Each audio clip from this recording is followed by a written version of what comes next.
বরবটি আলু ভাজা হচ্ছে। রাত্রবেলা হলো, দিনের বেলা হাজার পদ দিয়ে খাবার খাই, রাত্রবেলা হইলো বেশি সমস্যা। কি দিয়ে খেতে দেবো, কি দিয়ে খেতে দেবো, এই যে একটা কি জ্বালাতন রাত্রবেলা খেতে দেওয়াটা, কি বলবো।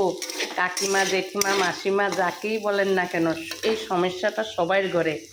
দিনের বেলা হাজার পদ দিয়ে খাই, কিন্তু রাত্রবেলা আসলেই সবচেয়ে বেশি সমস্যা। এ কী দিয়ে খেতে দেবো, কী দিয়ে খেতে দেবো, এই সমস্যাটা শুধু আমার ঘরে না, আপনাদের ঘরেও। আমি তো মনে করি পুরো পরিবারের ঘরে সমস্যা রাত্রের খাওয়া নিয়ে।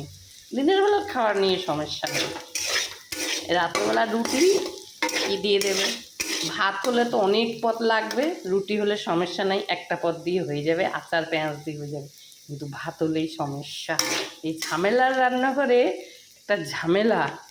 রাত্রি হলেই এই 9টা বাজে, এই 7টা বাজে, এই 8টা বাজে, এই 9টা বাজে, এবার কী দিয়ে খেতে দেবো, কী রান্না করব, কী রান্না করব। রাত্রবেলার সমস্যা মিটবে না আজীবন কোনো দিন। কোনো বাবা মারে যারা মারা রান্নাঘরে থাকে তাদের সমস্যা মিটবে না। দিনের বেলা তো এটা দিয়ে ওইটা দিয়ে হয়ে যাচ্ছে অনেক পর, কিন্তু রাত্রবেলা রুটি খেতে গেলে এই কী দিয়ে খাবেন, কী দিয়ে খাবেন, একটা সমস্যা।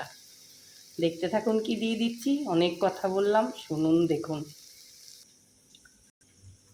3টা রুটি দিলাম।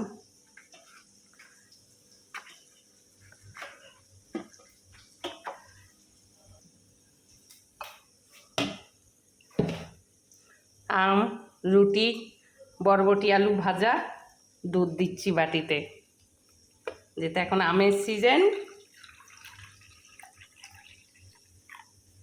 গরুর দুধ, খাঁটি দুধ, আমার বোনের বাড়ির থেকে দুধ নেই, একটু দূরে আছে, কিন্তু ও দিয়ে যায় ডেইলি, ওর বর।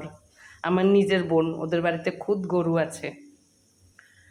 এই যে রাত্রের ডিনার এটা, 11টা বাজে।